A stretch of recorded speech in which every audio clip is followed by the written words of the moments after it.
Hey friends, Carmel Holt here. As you know, times are tough for public radio and audio. And as a tiny independent feminist production company that makes SHEROES for public radio and for this podcast, we're getting hit pretty hard with financial shortfalls. Simultaneously, this is a moment where women, trans folks, non-binary, and queer folks need a safe space to be heard. And at SHEROES, we're more committed than ever before to our mission of turning up the volume of underrepresented voices in music. But to keep going, I need your help. And I have big news. SHEROES has partnered with the nonprofit AIR, the Association of Independents in Radio, and we've launched our very first fundraising campaign.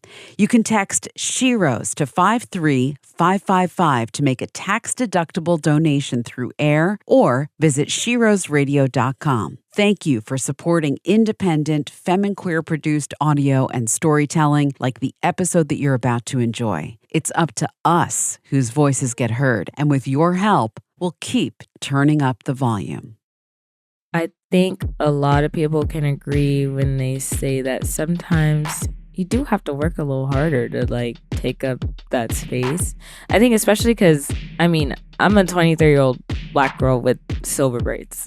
Not to say woe is me, but you have to work harder. You have to smile more. You have to crack a little bit more jokes, and I think a lot of times that can be fatigue in itself, and people don't understand that. I think, living the black experience is fatigue, first and foremost. But that being said, I do think I have been very fortunate enough to find myself in rooms where I feel like I'm being respected. And I think that's just because I'm very sacred with my time. I'm very sacred with who I meet. I'm somebody with what I call a radar. While she may be harsh, she has served me well. And I am very happy to work with the guys that I do work with. And these are people who I've produced songs with who I have love for, and I always respect them, and they're real ones. So I think I've been fortunate enough to kind of vet people. And if I don't catch a good vibe, then you will not see me back there.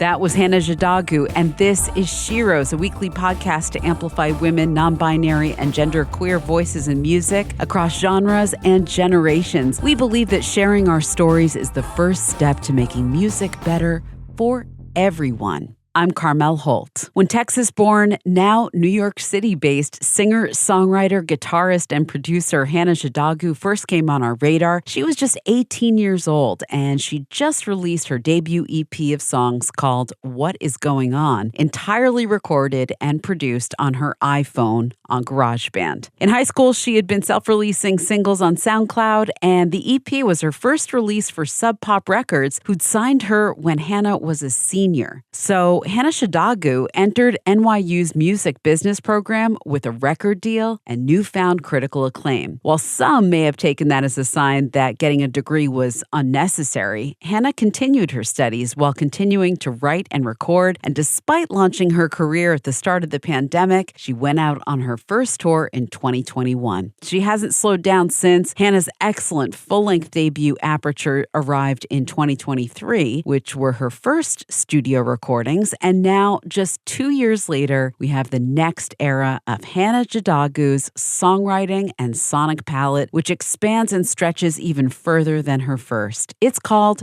Describe. And as we celebrate its release, I'm so thrilled to welcome Hannah Jadagu as this week's SHERO in the Spotlight. Hannah Jadagu, welcome to SHEROES. Hey, thank you for having me. This feels so long overdue. I didn't have you on your first record, so I'm very excited that we're having you here for your second. Well, I'm honored that you wanted to follow up and do the second album. Glad to be here and talking. Big fan, big fan. Congratulations on Describe, and I can't wait to get into that. Where are you right now in this big old world? I'm in Brooklyn, New York. I'm currently at my apartment sitting down. So when I first learned about you, what I heard was you were an NYU student that was also making music. And next thing I know, there's a big spread about you in the New York Times by John Perellis. My God, this journey that you've been on. Yeah. Let's talk about it. Where did all of this start for you? Yeah, I mean, at least when it comes to releasing and putting out my own music under my own name, that sort of started in high school for me. So what year would that be? Maybe 2016, 2017 is when I started to release my own demos on SoundCloud, and I was recording in my bedroom, as many of us were doing. And yeah, that's kind of like where it started. And then, yes, by the time people maybe started to hear about me on the radio side or the press side was probably 2020, 2021, 2022, 2023.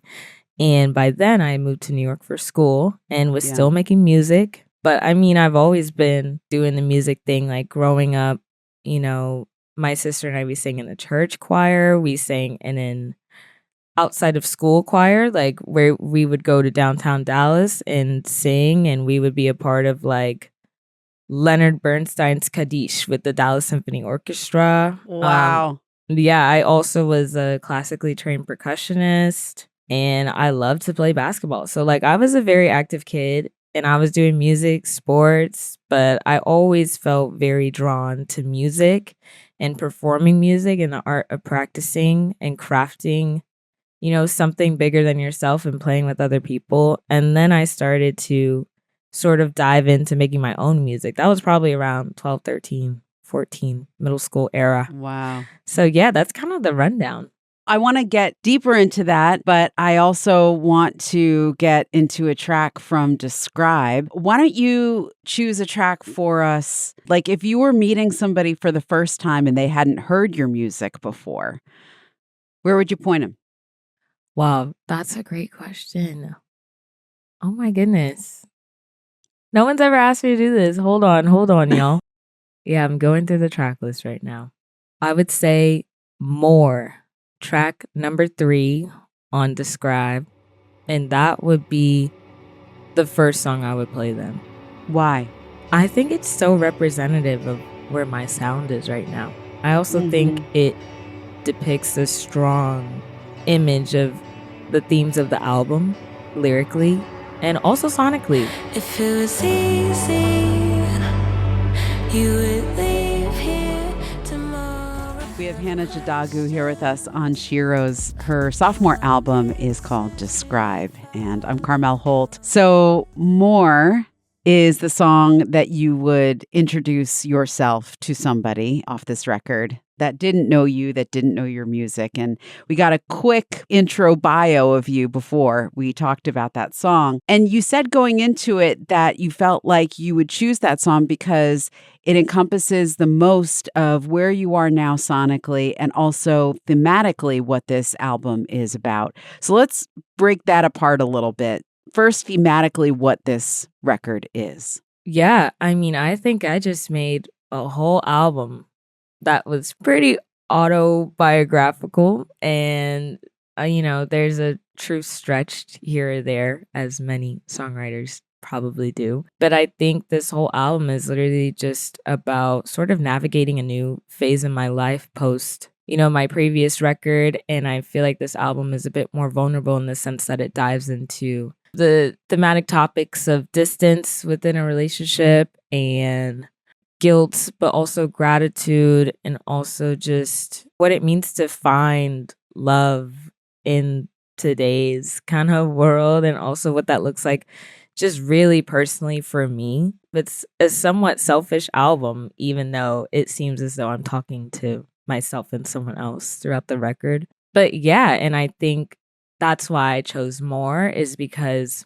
it kind of dives you right into those waters and just starts opening up the themes of distance, the themes of longing, and what that can look like. And yeah, and I think a lot of this record does that. I mean, there's a lot of yearning on the album, so much yearning. So, So much yearning. I think More is a great yearning song. Let's talk about the sonics too, because Yeah. your first album really spotlighted and showcased you and your guitar work. It really drew me in right away. And on this record, it's not gone, but you've shifted into a new sonic palette, expanded your sonic palette. Talk to us a little bit about that and how that choice also helps to amplify the emotional themes that you're going for here. Yeah, for sure. So, as you mentioned on Aperture, my first record, that was very guitar driven. I wrote a lot of songs starting off by picking up a guitar. When it came time to work on this album, I had started it a little after Aperture, or I attempted to. And a lot of that was attempted on the guitar, but I felt like I wasn't getting this sense of freedom that I found when I would pick up my MIDI keyboard or go to a whirly keyboard or, play on a Moog. So that's kind of what started happening with this album is every new song I was making was living in a world that was very occupied by synths and like electronic drums and 808s and stuff like that. And that was kind of what was happening when I was demoing. You co-produced every song. Your fingerprints are all over this record. I get the sense about you that you are very intentional about your choices and you're driving this car. You're driving this. So I want to know more about that as a producer and about how you are shaping this sonic world of Describe and that intentional choice to move away from more guitar-centered work. And at the same time, you're showing us more of yourself. It's interesting. Like you're going into something that's a little less organic, but you are simultaneously, Gemini, you're simultaneously showing us, your more vulnerable self. Yeah. Okay. So more broad scope. Yes, that was intentional. I mean, I remember when I set out to make the record with my main co-producer, Sora, I told him I want it to feel timeless. I don't want this album to feel like you can pinpoint what year it was made or where it was made or any of that. I wanted it to feel like it existed in its own ecosystem and in its own sort of galaxy in a way.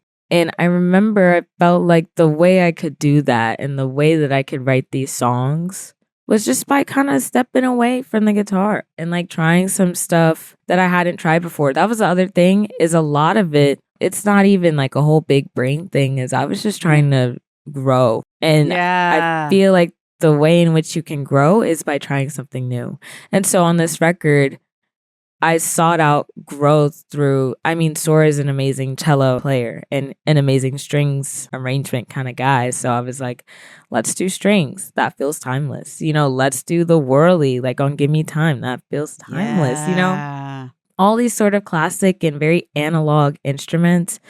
But then, me, I love to mix everything in with a very modern and like something that does a little bit feel like the current era we're in, but also just stuff that I grew up on. So yeah, overall this record, it was intentional to not make every song a guitar song. That was very intentional. The point in doing so was that I could try to unleash new emotions like you sort of touched on, and also just try to grow as a producer, like you said, and as an artist. And I found it to be very freeing not doing the guitar on every song.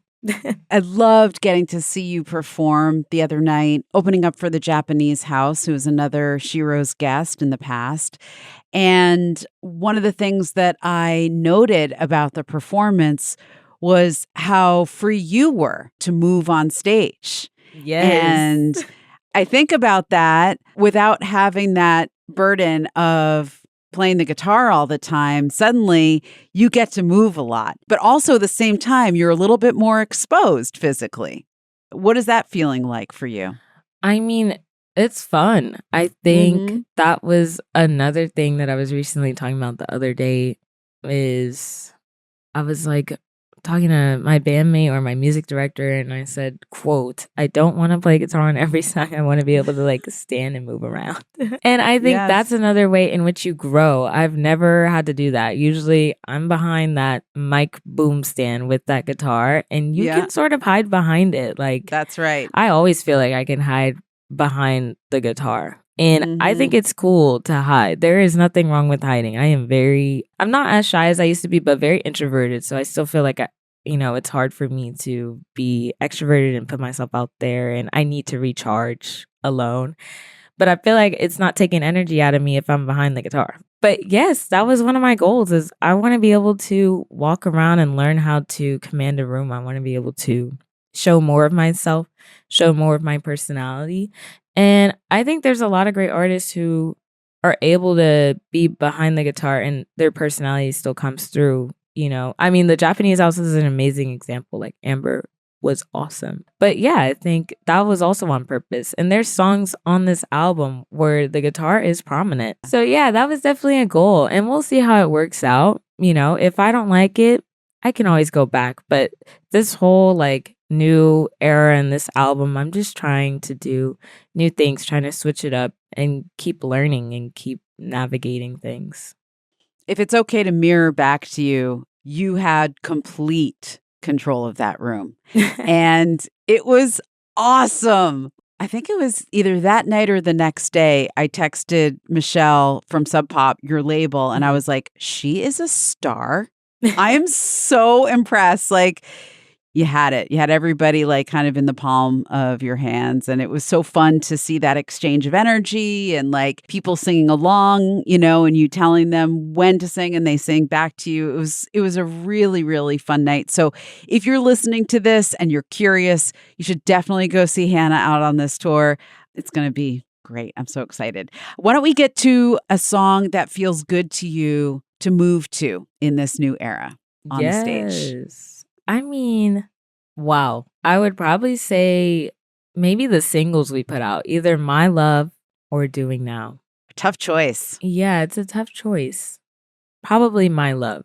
It's one of those songs that like people just like, I think, which is great because I like it. But yeah, I remember making it too.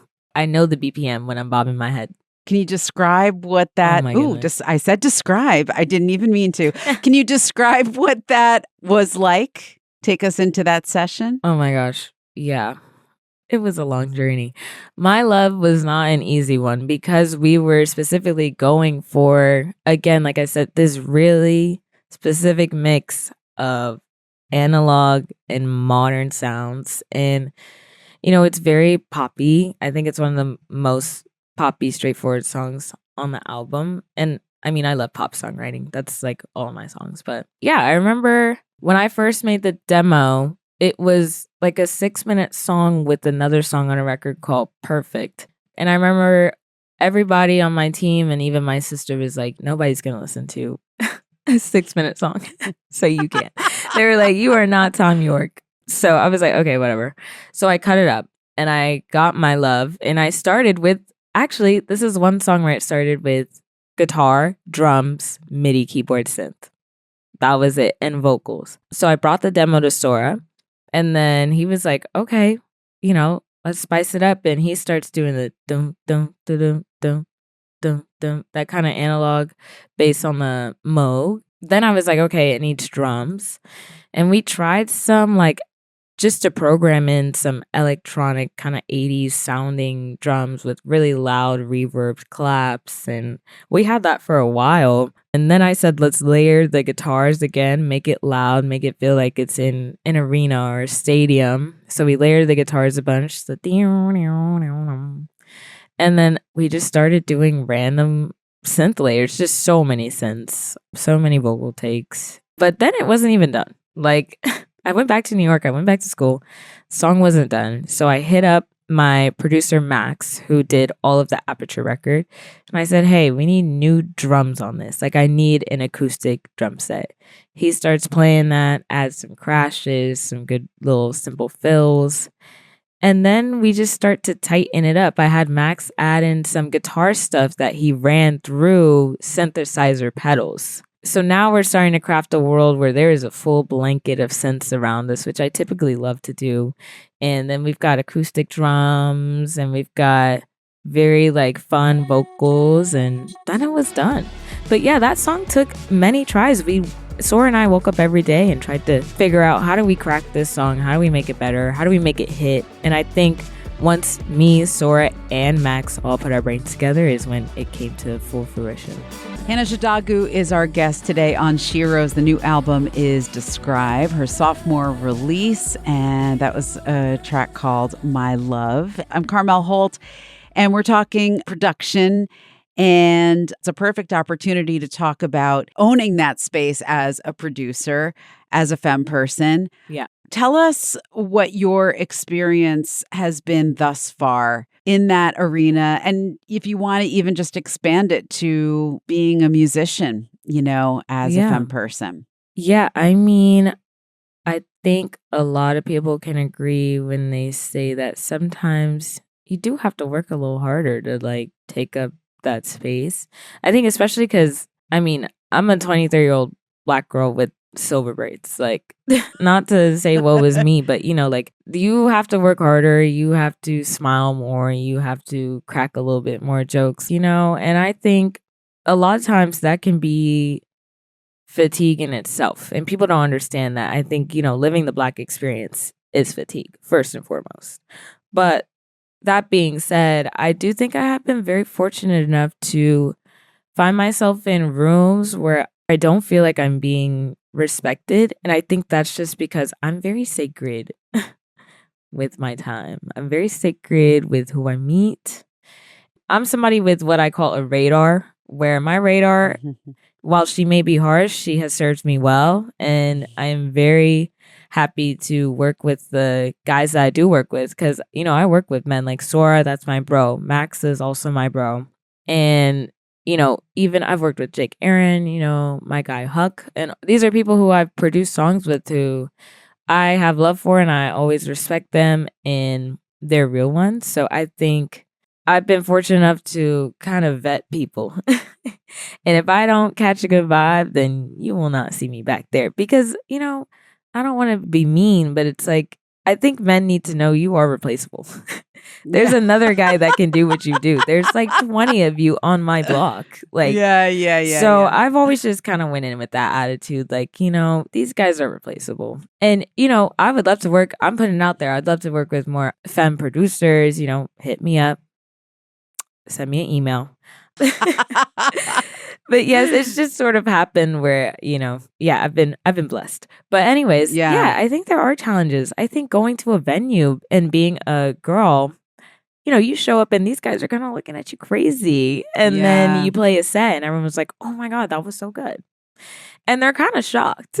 And it's like, babes, why do you think they booked me? Like, I can play, So I've definitely had experiences where it feels a little like, are you treating me this way just because I look like this? But I think I've been fortunate enough that the people I keep around me, even my band, my team, everyone is like 10 toes down. So I feel safe enough to, some people don't even have that to feel safe enough to go tell someone like, hey, please don't make me do that again.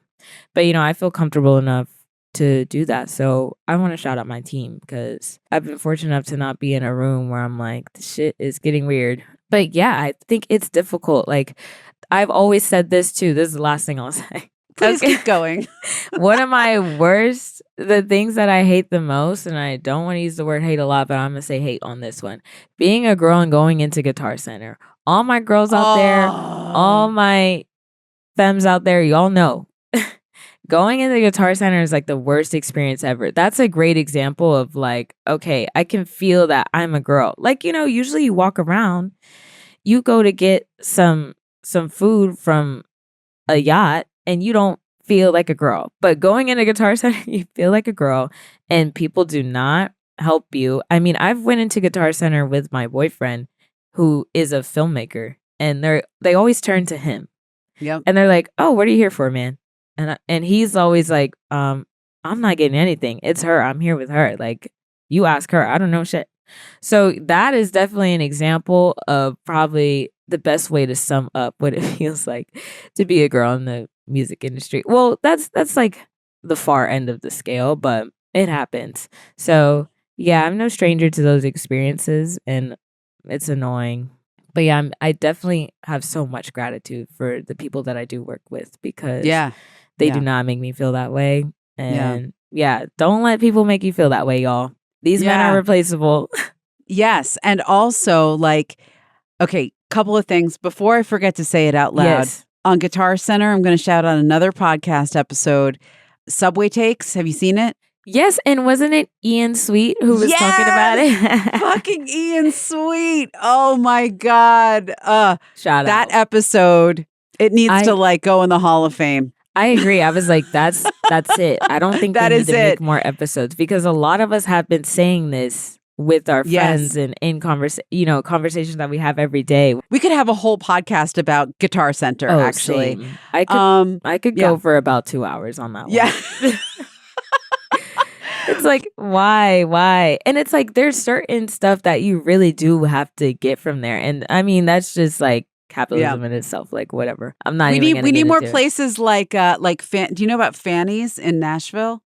No one It's has put me on to Fanny's in Nashville. It's a woman-owned guitar shop. Okay. Woman-owned, woman-run guitar shop. That's all I needed to hear. We need more of that. No more Mic Guitar drop. Center. I think Ian Sweet in that conversation, I think she said that they should have a day that's just for women. Agreed. Yes. I think that is what Ian Sweet said. Yeah. A day just for women. And that's so fucked up that like we need a special day to feel safe to go into a guitar store to get the tools that we need to make the art that we make. What? It's crazy. But I also wanted to talk about your team and give you props for knowing that this early in your career, how important that is, because for a lot of people, that is a hard-earned lesson. It can take years before you figure out like, oh shit, I'm like not surrounding myself with the right people.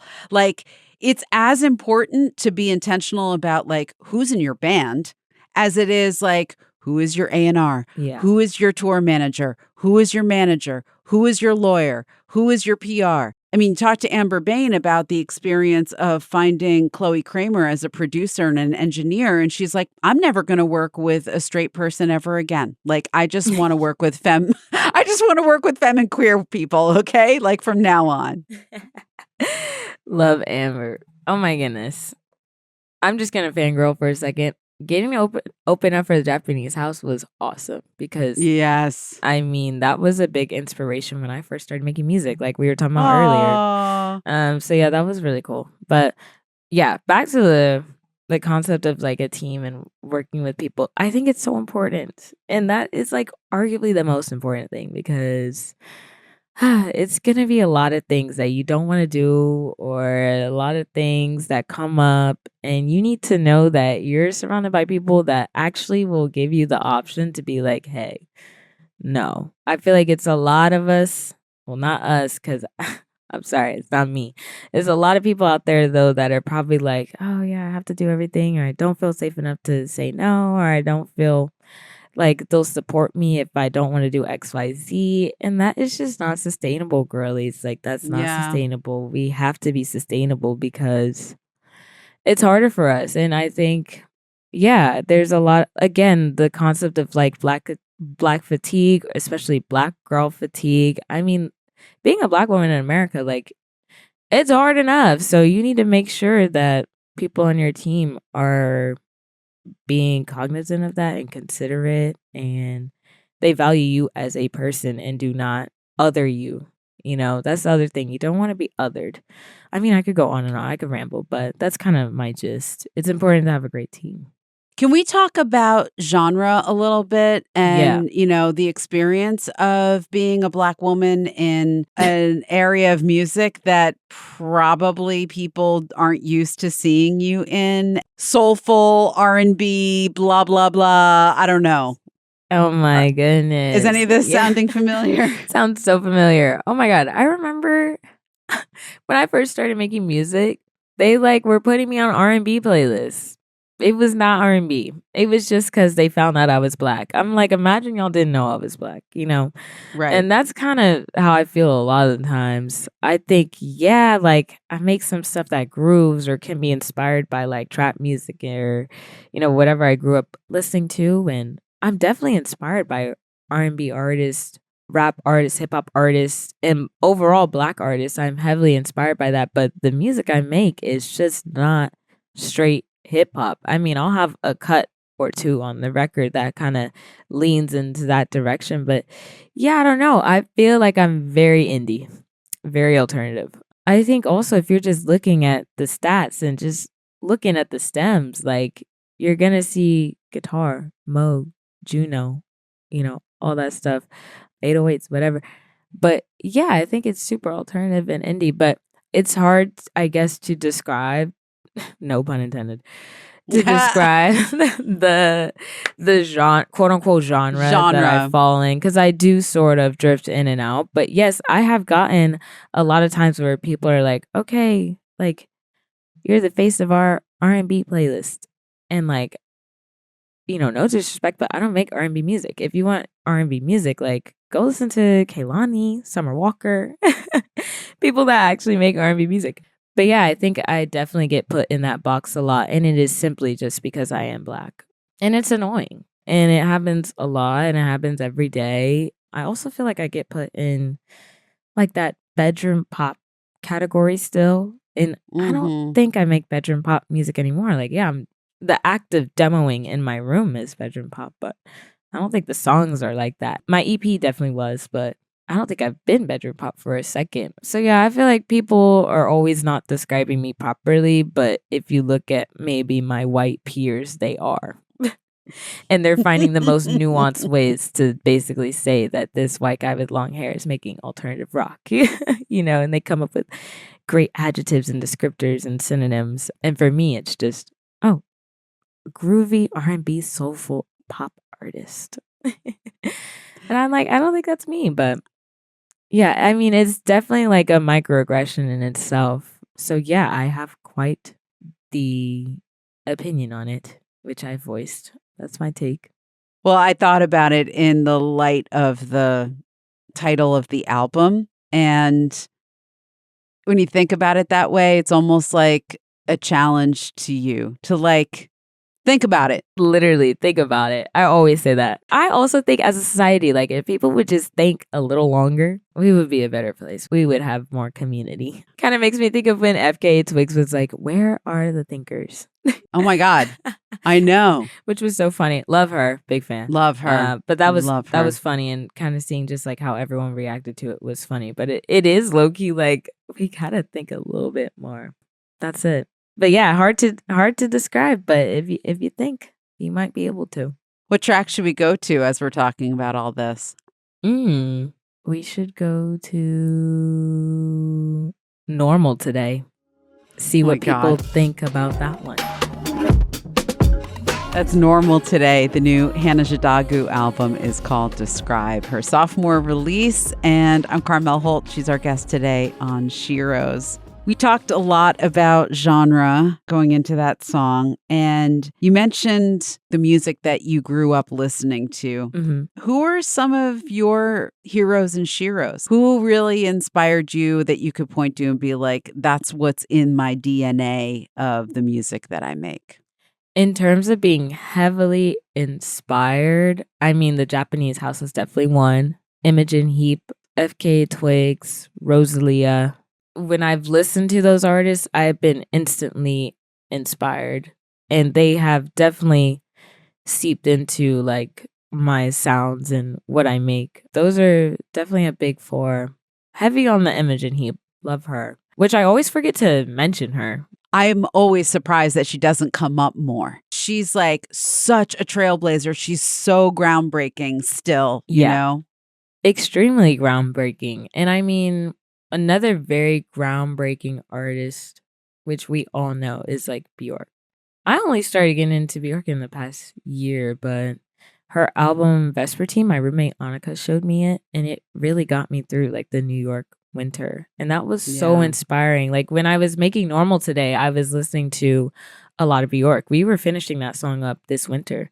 So yeah, I mean, and these are heavy hitters, and these may be obvious picks, but I think sometimes it's good to point out the obvious because they're still just really cool girlies. Yeah.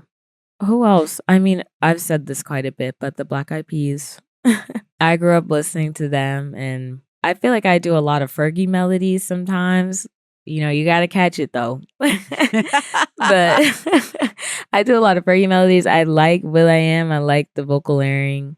Same thing with vocal layering. Like the Japanese houses, just they are so good at that. Yeah, those are a few of my influences, at least for this past album. Yeah. Oh, love Dijon. He's always so inspiring. His EP, How Do You Feel About Getting Married, is so inspiring to me. So yeah, those are a few artists. I always miss people, but hey, what can you do? I'm gonna have to get a playlist from you one of these days. Yes, that would be so fun. I love to make playlists. I could definitely send you one. Like some album inspo playlists for sure. Yeah, that would be so cool. And the thing I like about your list is that the majority of those artists are elders. And I especially love to see it as far as the women on that playlist because, like take an Imogen Heap or Bjork, we need to keep that connective tissue going from generation to generation. And it's actually like really powerful to have this conversation with you at 23 talking about Bjork and Imogen Heap. You know what I mean? Yeah. And even FKA Twigs, just to keep that generational thread going because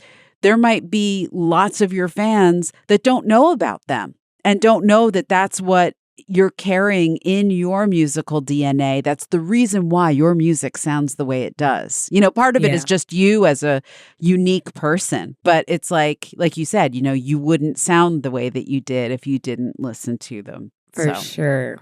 For sure. Completely agree. It's important. I always make fun of like the millennial generation, but the love that I have for Gen X is boundless. So thank you. We appreciate you. Love y'all. So talking about longevity of career, I'm just curious from where you are, Hannah, at 23. What's your feeling when you look in that crystal ball and you think about your career trajectory? What do you think about aging as a woman in this business? Do you have any impressions from where you are right now? How long of an arc you have ahead of you?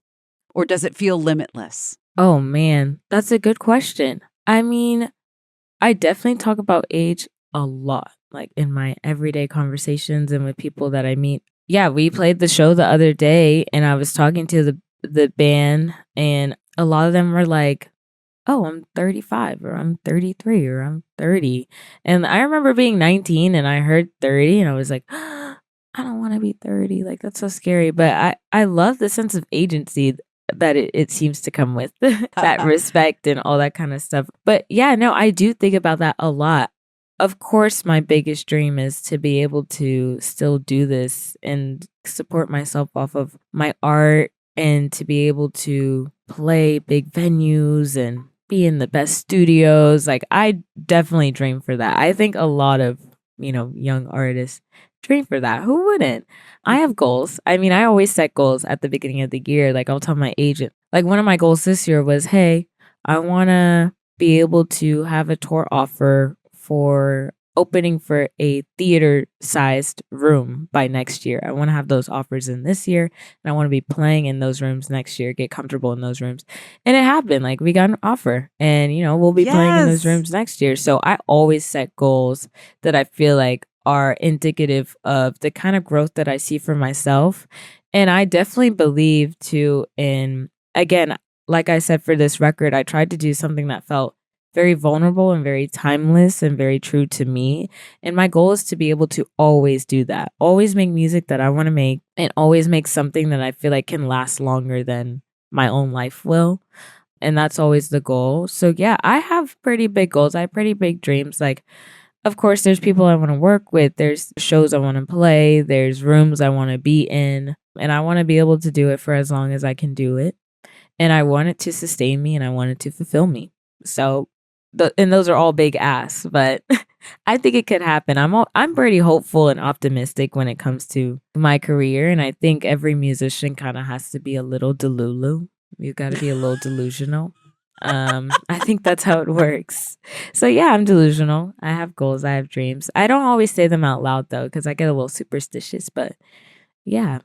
Well, there's a power of manifesting too when you say it. I was wondering where you got that from, the whole idea of goal setting. Is that a value set that you think you got from your family? Honestly, probably. In my family growing up, like, you know, you needed to have goals. My mom was like, y'all are not going to sit at the house all day. Like, she raised us in a very specific way that was like, please do not tell me you're bored when there's stuff you could be learning, there's stuff you could be exploring, and stuff you could be doing. If you don't try all those three things before coming to tell me, my mom hated to hear the words, I'm bored. That's being first generation, though, by the way, because I'm also the child of immigrant parents. Okay. So your parents are from Zimbabwe? Correct. Came from Zimbabwe to Texas in 1999. Wow. Had my sis. So my sister, they were born in 1999, and then I was born in 2002. And yeah, I mean, we were always very driven kids, very involved. You know, it was A, no B's, no C's. Yes. It was extracurriculars. It was play outside. I remember we got a dog in like 2010. So I was like 8. My sister, they were turning 10. It was like, or 11. I can't do math. It was their birthday. And my mom was like, okay, that's your dog. Take care of it. Figure it out. Right. You know what I mean? So yeah, Right. I come from a household where you're definitely not allowed to be complacent. And I think, you know, there's some stuff that maybe we could lighten up a little bit in. But it's helped me be who I am today because I have ambition and I have goals. And my mom is a single mom, and I saw how driven she was. I saw how committed she was just to taking care of her family and getting things done. And I think she definitely instilled that in us. Now what I'm having to do is sort of just learn when I'm allowed to be at peace. I always need to be busy. But yeah, no, I've always had goals. I've always been very driven. And I don't think it was like, you know, my mom, her biggest thing was saying, I want y'all to be able to do all the things I couldn't do. So, you know, I think there's a part of me that always tries to do that for her too. Like even getting my degree. A lot of people in my life were like, oh, you know, I don't think you need a music business degree. And I was like, well, you know what? I'm going to get it though. Because, you know, that's something that I feel like my mom would have probably wanted to be able to do was get the degree in something that she wanted to do and finish it. So yeah, definitely a goal-driven family. Did you stay with the music business program at NYU or did you switch majors? Like I lost the thread. Like what happened there? What happened there? That's funny. I stayed. Yeah, I completed my bachelor's in music business.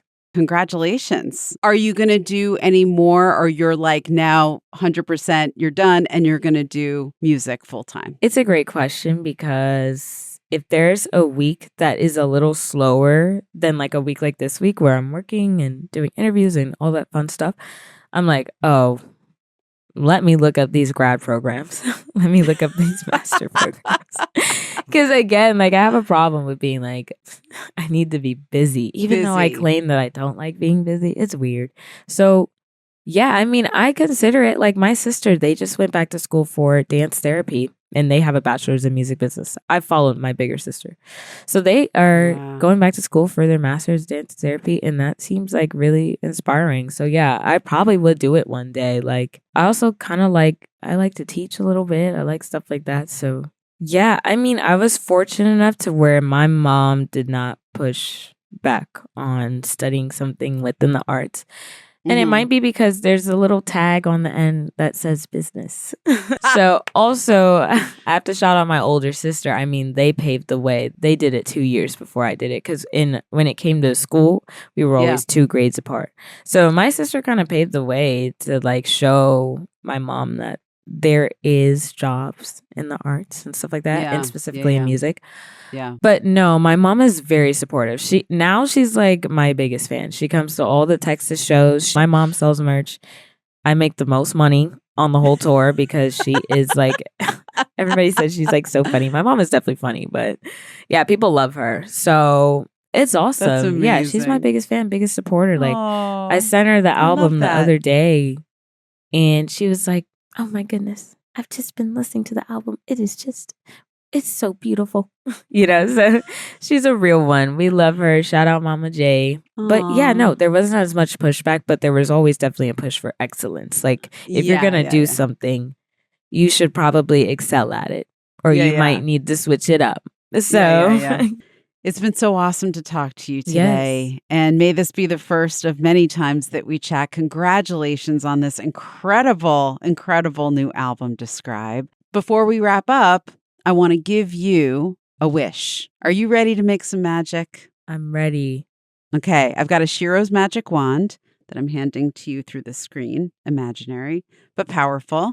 Now that you hold the SHEROES magic wand, you can make a wish to change anything in the music industry for women, non-binary folks, queer folks, BIPOC folks, anyone who is marginalized and still doesn't have an equal voice or an equal say. First wave of the wand, Hannah Jadagu, what would you change? This is such a big question. It's first thought, best thought. There is no wrong answer. And I always try to follow that rule. Man, I would just change the pigeonholing that happens to marginalized artists. But my second biggest one, though, is just visibility. There is not enough visibility for us. And I think it's obvious. It's because, oftentimes we're not white or we're not a man. So I would change people trying to put us in a box. And then the second thing would be I would make us more visible and let us take up space at the table. Like, we need to sit at the table, and I think just respect. Like, we're struggling to have that same respect that our white male counterparts have. So yeah, keep us out of the box and give us space. I love it. May it be so. Hannah Jadagu, thank you again for being with us on SHEROES. How should we go out today? I was thinking maybe, what about miracles? Let's do miracles. I love miracles. Is there anything that you want to tell us or share with us about this track before we go into it? This song is camp.